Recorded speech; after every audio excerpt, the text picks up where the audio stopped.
दोस्तों, जब मैं घर की तरफ आ रहा था तो मैंने कुछ ऐसी चीज़ का आभास किया, कुछ ऐसा महसूस किया कि जिसके बारे में मुझे लगता है कि ये मेरी रिस्पॉन्सिबिलिटी भी है, एक नैतिक अधिकार भी है कि कुछ ना कुछ आपको लोगों को बताएं और कुछ चीज़ों से आगाह करें। तो आज की अगर मैं बीइंग ए दिल्लीite, तो सबसे बड़ी जो मैं बात आपके सामने रखना चाहता हूँ, सबसे बड़ी समस्या दिल्ली की है पॉल्यूशन, AQI लेवल, जो कि दिन प्रतिदिन बद से बदतर होता जा रहा है। हम 3-4 साल पहले जो देखते थे पॉल्यूशन का खतरनाक स्तर को जो मेजरमेंट किया जाता था 478, 440, फिर उसके बाद फिर बैक करता था वो।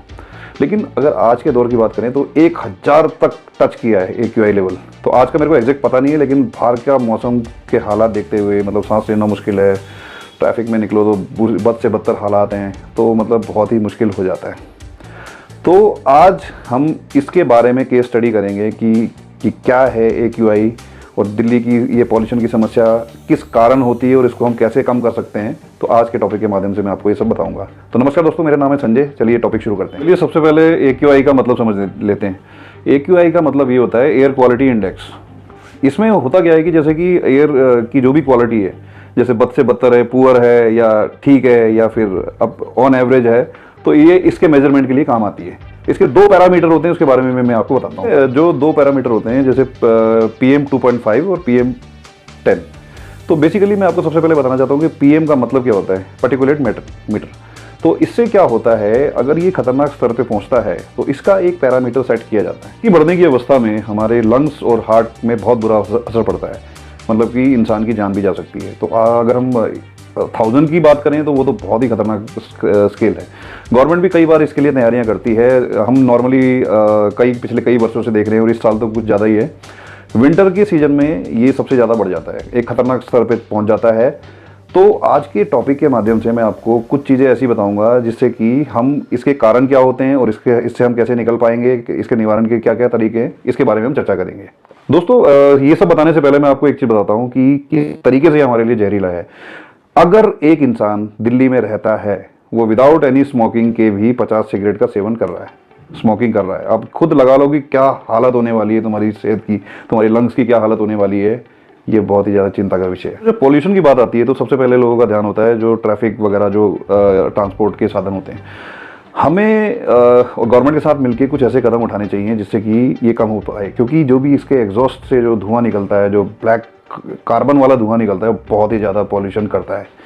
तो इसके लिए गवर्नमेंट को सख्त से सख्त कदम उठाने चाहिए और जितने भी पब्लिक ट्रांसपोर्ट होते हैं उसमें या तो उन दिनों में कम से कम नॉमिनल कॉस्ट कर देनी चाहिए, ये मेरा विचार है। या फिर लोगों को ये बोलना चाहिए कि पूरे कम से कम 1 से 1.5 महीने तक पब्लिक ट्रांसपोर्ट का यूज़ करो।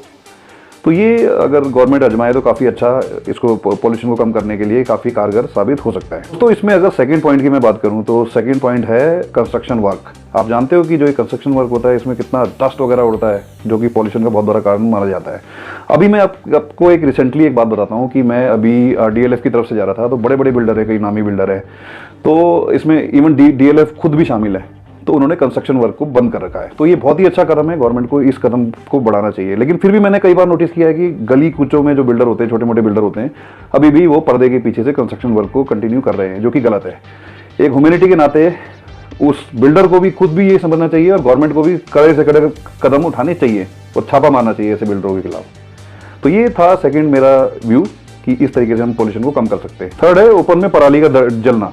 जैसे ये किसान वगैरह आपने देखा होगा, कई बार क्रॉप रेसिड्यूज भी कहते हैं इसको, तो खुले में आग लगाते हैं। ये बेसिकली पराली होता क्या है कि जो फसल का जो कचरा बच जाता है उसको ये ओपन में जलाते हैं। तो ओपन में क्या होता है कि फिर ये वातावरण के साथ घुलता मिलता है, और जैसे कि अगर हम दिल्ली के NCR की बात करें तो NCR से ये धुआं काफ़ी मात्रा में आता है, तो दिल्ली को बहुत बुरी तरीके से ये दूषित करता है। जैसे हरियाणा, पंजाब वगैरह से ये आता है। तो इसके लिए गवर्नमेंट को कुछ ऐसे कदम उठाने चाहिए, जैसे कि फार्मर को सपोर्ट करना चाहिए। कुछ ऐसे पेस्टिसाइड केमिकल्स वगैरह आते हैं जिससे कि इन फसलों को ख़त्म किया जा सकता है, जो ये वेस्टेज होती है, पराली होती है। तो गवर्नमेंट को इसमें कड़े से कड़े कदम उठाने चाहिए। और सबसे बड़ी बात क्या होती है, जो हमारे किसान भाई हैं इनको शिक्षित करना चाहिए इस बारे में कि इसके क्या क्या नुकसान हो सकते हैं और हमारी आने वाली पीढ़ी को क्या क्या भुगतना पड़ सकता है। तो ये थर्ड पॉइंट जो है बहुत ही ज़्यादा इंपॉर्टेंट है। कम से कम 25 से 30% पॉल्यूशन इसी के कारण होता है। तो ये काफ़ी सोचने वाला विषय है। अब एक इंडिविजुअल की बात करें तो हम पॉल्यूशन से कैसे बच सकते हैं। हम बाहर को झेल लेंगे, फिर घर के अंदर आए तो कैसे। हमें घर में एयर प्यूरीफायर एक अच्छी क्वालिटी का लगाना चाहिए जो कि हवा को अच्छे से प्यूरीफाई करे, और इसकी सोच समझ के लगाना चाहिए। कोई ये नहीं कि सस्ते के चक्कर में कोई गलत चीज़ आप घर में लगा लो। तो उससे भी कम से कम एटलीस्ट ये रहता है कि आपको घर में एक अच्छी से वातावरण में रह सकते हो, अच्छे से सांस ले सकते हो, जिससे आपके लंग्स में इंफेक्शन भी कम होगा। एयर प्यूरीफायर के साथ साथ आप घर में एयर क्वालिटी मॉनिटर भी लगा सकते हैं। इससे क्या होता है कि आपको टाइम साथ साथ पता चलता रहेगा कि आपका एयर प्यूरीफायर कितना काम कर रहा है और वातावरण में कितना पॉल्यूशन है। ये मॉनिटर करने के लिए बहुत ही ज़्यादा उपयोगी होगा। थर्ड सबसे बढ़िया जो मैं आपको तरीका बताता हूँ इंडिविजुअल के लिए, वो ये है कि N95 मास्क का यूज़ करें। बाहर कभी भी निकलना हो अपना मास्क का यूज़ करें। मैं ये नहीं कहता कि आपको 100% मास्क सेव करेगा, लेकिन काफ़ी हद तक सेव करेगा। 60% मान के चलिए। जैसे मैं बता रहा था कि 50 सिगरेट तो आपको 20 सिगरेट की हानि होगी, तो 30 सिगरेट से आपको बचा सकता है। घर के डोर और विंडो को बंद करके रखिए, और हो सके तो इंडोर प्लांट को कोशिश करिए उनकी डेली क्लीनिंग हो तरीके से, और घर के अंदर करिए। इससे भी काफ़ी पॉल्यूशन को कंट्रोल कर सकते हो आप। तो दोस्तों, इस वीडियो को ज़्यादा लंबा ना खींचते हुए मैं आपको ये बताना चाहता हूँ कि पॉल्यूशन एक बहुत ही खतरनाक समस्या है, और हमें इसमें कुछ एहतियात बरत के अपने परिवार को, अपने समाज को हम बचा सकते हैं। तो उम्मीद करता हूँ कि ये आपको केस स्टडी अच्छी लगी होगी तो लाइक कीजिए, मेरे चैनल को सब्सक्राइब कीजिए, बड़ी संख्या में जुड़िए, और इस वीडियो को इतना फैलाइए कि सब अवेयर हो सके। धन्यवाद।